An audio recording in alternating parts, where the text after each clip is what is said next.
Cuenta la leyenda que Verónica era una chava que le encantaba el espiritismo, pero una vez estuvo burlándose toda la noche de un espíritu. De repente, ese espíritu cobró vida y la golpeó tanto hasta matarla. Como murió violentamente, su espíritu no descansa en paz. Está condenado a vagar buscando venganza entre aquellos que se meten con los muertos. Ay, no manches, Norma. Esa ni tú te la creíste. Son puros cuentos para niños. Norma y Ana eran dos jóvenes que hacían hechizos de magia blanca para encontrar el verdadero amor o pasar una materia. Yo no creo en los espantos. Creo en la influencia de los astros, en la energía, pero en fantasmas y esas cosas, para nada. Y para que veas que yo no me asusto tan fácilmente, ven, vamos. Vamos al baño. Te voy a demostrar ante el espejo que nada va a pasar si decimos el nombre de Verónica 9 veces. Ana, tú estás loca. ¡Vamos! Debemos respetar lo que no conocemos, no te metas. ¡Ay, ven! Ana convenció a Norma de participar en el juego. Llegaron al baño de la escuela y se pararon frente a un espejo. Mira, ven, vamos. No, en serio que no. Y va la primera, con ustedes, Verónica. Ay, ¿cómo eres? Ay. 1. Verónica. 2. Verónica. Ya van 3, ya. Ay, cálmate. Verónica. 4. Verónica. 5. Verónica. 6. Verónica. Ya, vámonos, ya son 7. Verónica. 8. Y Verónica. 9. ¿Ves? No pasó nada. Convencidas de que no pasó nada, Norma y Ana deciden irse. Pero al abrir la puerta,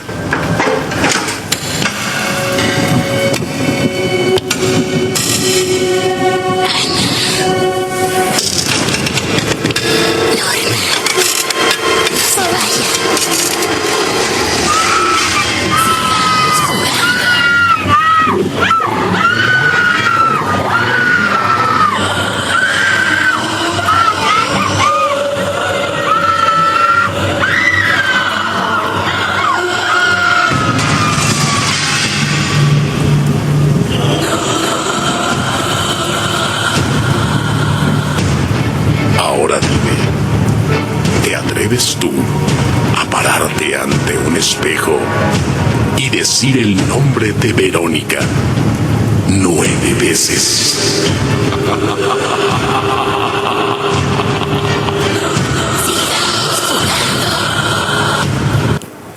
Miedo. Vivo en una zona muy aislada de la civilización, en el estado de Indiana, Estados Unidos. La ciudad más cercana queda como a 1 hora de distancia. Mis únicos 2 vecinos más cercas quedan como a 30 kilómetros de distancia, lo que significa que casi siempre estoy solo con mi perro y los otros animales de la granja, principalmente borregos y unos cuantos puercos. Desde que era muy pequeño, me acostumbré a tener una vida muy aislada de la gente.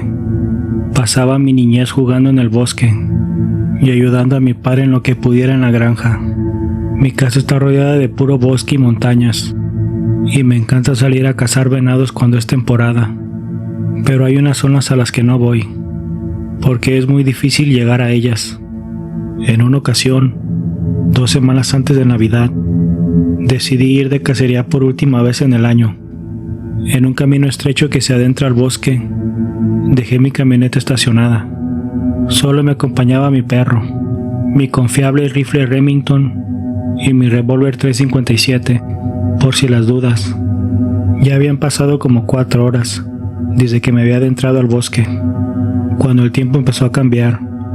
De repente se vino una densa neblina y no me dejaba ver más allá de unos 10 metros. Mientras íbamos por el camino, de repente mi perro paró en seco y empezó a comportarse de una manera extraña. Se notaba que estaba aterrado. De repente, con la cola entre las patas, soltó un aullido y salió corriendo. Yo le gritaba y chiflaba para que regresara, pero fue en vano. Se perdió en la oscuridad del bosque. Honestamente me preocupaba mucho, porque en esa zona hay muchos osos y coyotes que fácilmente lo pudieran atacar. Honestamente me empezó a dar algo de miedo, y empuñando mi arma, empecé a mirar todos mis alrededores. Trataba de averiguar qué fue lo que causó que mi perro saliera corriendo, así que con unas ramas empecé a hacer mucho ruido. También empecé a gritar. Quería ver si captaba algún movimiento entre los árboles, o por si había alguien más cazando, supieran que estaba ahí. Pero lo único que escuché fue un silencio total, lo que es muy extraño. De repente me empezó a llegar un olor muy fuerte a carne podrida. Honestamente, para este punto ya me sentía muy nervioso. Empecé a sentir esa sensación como cuando alguien te está observando. Así que empecé a caminar de regreso. Trataba de poner atención por donde caminaba, para no tropezarme. Apresuraba el paso a la vez que volteaba a ver a mis alrededores. Así caminé como 500 metros. Pero ese olor a carne podrida aún lo seguía oliendo. En ese momento, decidí darle una advertencia a lo que sea que me estuviera persiguiendo. Así que volteé, empuñé mi .357 y solté 2 disparos al aire, como advirtiéndole que no se acercara más. Pero ni en mis peores pesadillas podía imaginarme la respuesta que recibí. De repente, un fuerte gruñido.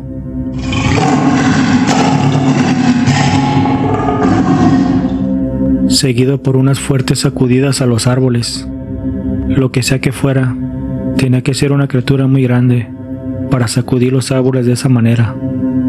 De repente, de detrás de los arbustos, me lanzó una piedra del tamaño de una pelota de básquetbol que pasó por encima de mi cabeza. Recuerdo escuchar cómo se quebraban las ramas mientras caía la piedra por la colina. En este momento, les mentiría si les dijera que no tenía miedo. Honestamente estaba cagado del susto. Así es que empecé a correr como alma que lleva el diablo de ahí. En eso, por la intensidad del momento, se me cayó mi rifle y mis binoculares, mientras corría desenfrenadamente entre el bosque. Recuerdo que empuñaba mi pistola para que no se me cayera, aunque, honestamente, dudo que mi revólver le hubiera hecho un daño a esa criatura. Antes, al contrario, creo que solo lo hiciera enfurecer más. De repente, salí de los arbustos corriendo desesperadamente hacia mi camioneta. Recuerdo que cuando entré a mi camioneta, sentí que mi corazón se me iba a salir del pecho. No me pude contener y vomité en el asiento. Mientras me alejaba, trataba de mirar a mi alrededor para ver si miraba a mi perro, pero no había rastro de él. Cuando llegué a la casa, de miedo que traía, casi ni podía caminar. Mientras trataba de abrir la puerta de la casa, escuché el ladrido de mi perro. Parecía que lo habían revolcado. Le podía mirar el miedo en sus ojos. Después de un rato, me bañé y bañé a mi perro, pero yo honestamente seguía aterrado. Recuerdo que cada ruido que escuchaba me ponía en alerta. Esa noche no pude pegar el ojo. Cuando llegó mi esposa a la casa, me comentó que me miraba bien pálido. Yo honestamente no quise asustarla, así que no le comenté nada de lo que había pasado. Ya ha pasado un mes desde esa noche, y hace 2 días, mientras salía a tirar la basura, me empezó a llegar el olor a podrido de aquella noche. Me aterra pensar que esa criatura me siguió hasta casa y que nos observa desde la oscuridad del bosque.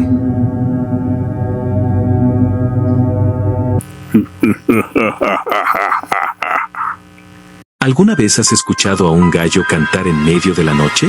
No a las 5, no a las 6, sino justo cuando la noche es más oscura, cuando hasta los grillos parecen guardar silencio. En un rincón olvidado del mundo, entre colinas cubiertas de niebla y caminos que solo el viento conoce, se alzaba un pequeño pueblo. No tenía nombre en los mapas, pero quienes vivían allí sabían que no era un lugar cualquiera. Durante el día, la vida era tranquila. El mercado rebosaba de frutas, los niños corrían tras las gallinas, y el eco de las campanas torcidas de la iglesia marcaba el ritmo de los días. Pero cuando caía la noche, algo cambiaba. Las sombras se volvían más densas. El viento susurraba cosas que nadie quería escuchar.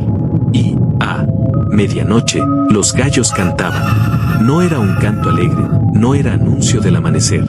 Era algo distinto, un lamento, Un aviso. Un grito desde lo invisible. Los más ancianos decían que los gallos no cantaban por error, que no era casualidad. Decían que, cuando el mundo de los vivos se rozaba con el otro lado, los gallos lo sentían primero. Cuando un gallo canta a medianoche, susurraba don Felipe, el más viejo del pueblo, es porque alguien ha cruzado el umbral. Una noche, doña Isabel, una mujer de ojos cansados y manos que sabían más de lo que contaban, despertó de golpe. El canto de su gallo rasgó el silencio como un cuchillo. Largo, profundo, antinatural. Se levantó, tomó su lámpara de aceite y salió al corral. El aire era frío, más de lo normal. Las gallinas picoteaban el suelo con desesperación, tropezaban entre ellas. Y su gallo estaba erguido, las plumas brillantes como plata bajo la luna. Pero lo que la paralizó fueron sus ojos, fijos, inquietos, como si viera algo más allá de la oscuridad, algo que Isabel no podía ver. Y entonces, uno a uno, otros gallos comenzaron a cantar. Desde granjas lejanas, desde los límites del pueblo, un eco aterrador que se esparcía como una marea invisible. Isabel sintió algo. No lo vio con claridad, pero lo sintió. Una presencia, un peso en el aire, como si la noche misma contuviera el aliento. Al día siguiente, en el mercado, Isabel compartió lo que había vivido. Algunos se burlaron. Otros, los más viejos, bajaron la mirada. Don Felipe se le acercó y dijo en voz baja: no eres la única que ha sentido algo. Hace muchos años, los gallos cantaron así antes de que desapareciera una niña. Su madre la escuchó reír una última vez. Después, solo quedó el eco. Isabel palideció. ¿Qué era eso que cruzó el camino?, preguntó. Don Felipe suspiró. Hay historias. Se dice que cuando la luna se esconde y el silencio es más denso que el aire, aparece un visitante, una figura alta, sin rostro, que no camina, flota, no deja huellas, pero a veces se detiene frente a una casa. Y si lo ves, no lo verás dos veces. Esa noche, Isabel no durmió. Se sentó junto a la ventana con una vela encendida. Afuera, todo estaba quieto, demasiado quieto, como si el pueblo estuviera suspendido entre dos mundos. Entonces, ocurrió otra vez. El canto del gallo. Uno, luego otro, y luego todos. Un coro desesperado que parecía rogar, advertir, gritar. Y en medio de esa cacofonía ancestral, lo vio. Una figura, entre sombras, alta, inmóvil, sin rostro, observando su casa. El frío entró por cada rendija. Isabel sintió como su cuerpo se paralizaba, como su corazón se encogía. Los gallos cantaron más fuerte, como si quisieran protegerla. Y de pronto, silencio. Todo desapareció. Con los primeros rayos del sol, el pueblo despertó. Pero el aire era distinto. Los gallos, antes escandalosos, permanecían en silencio, como si supieran que el peligro no había terminado. Don Felipe caminó por la plaza. Algunos vecinos comenzaron a salir. Fue entonces cuando las vieron. Huellas en el camino. Huellas demasiado grandes, demasiado pesadas, como si algo no humano hubiese caminado sobre la tierra. Y lo más inquietante, algunas se hundían más que otras, como si la figura flotara por momentos, y luego cayera con un peso insoportable. Isabel no dijo nada, pero su mirada lo decía todo. Lo había visto. Los días pasaron, y los gallos no cantaban. El pueblo volvió a su rutina, pero algo había cambiado. Las puertas se cerraban más temprano. Las ventanas se reforzaban. Las oraciones eran más largas. Hasta que una noche, una semana después, otro gallo cantó a medianoche, y nadie se atrevió a mirar. Desde entonces, el canto de los gallos dejó de ser un simple sonido del campo. Ya no era un canto matutino. Ya no era parte del paisaje sonoro de la madrugada. Se convirtió en un presagio, en una señal que erizaba la piel, en un grito de advertencia lanzado desde lo invisible. Y aunque los forasteros, con sus botas limpias y sus aires de ciudad, se burlaban de esas historias de pueblo, algo en sus ojos cambiaba cuando lo escuchaban con sus propios oídos. Cuando el gallo cantaba a medianoche, La risa se les congelaba en los labios. Los pasos se hacían más rápidos. Y las manos temblaban al echar la última vuelta a la cerradura. Porque nadie, absolutamente nadie, podía negar lo que sentía en el pecho en ese preciso instante. No era miedo a un animal. Era miedo a lo que el animal veía, a lo que presentía, a lo que venía detrás del canto. Las puertas comenzaron a cerrarse con doble cerrojo. Las cortinas se reforzaron con mantas. Las luces de las velas parpadeaban en más de una casa, incluso en aquellas donde antes se reían de las leyendas. Y cuando el gallo cantaba, nadie decía una palabra. Solo esperaban. Y rezaban. No por valentía, sino por no ser elegidos. Porque el pueblo había aprendido algo que jamás se volvió a olvidar. No era superstición. Era advertencia. Era como si la naturaleza intentara advertirnos de algo que no podemos ver. Y lo más aterrador de todo, es que a veces, cuando nadie lo escucha, el gallo canta igual. Solo, en la oscuridad, anunciando lo que está por venir.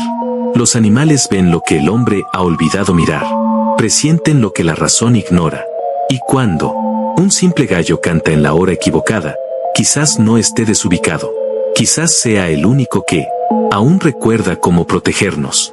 Porque hay cosas que es mejor no entender, no ver, no buscar. Solo respetar. Y si una noche, tú también escuchas ese canto, ¿y tú, te atreverías a abrir la puerta si lo escucharas? Gracias por quedarte hasta el final. Si esta historia te dio escalofríos, suscríbete al canal y activa la campanita. Tenemos muchas más historias misteriosas que te harán mirar la noche de otra forma. Nos vemos en el próximo video. Y recuerda, si escuchas un gallo cantar a medianoche, no es casualidad.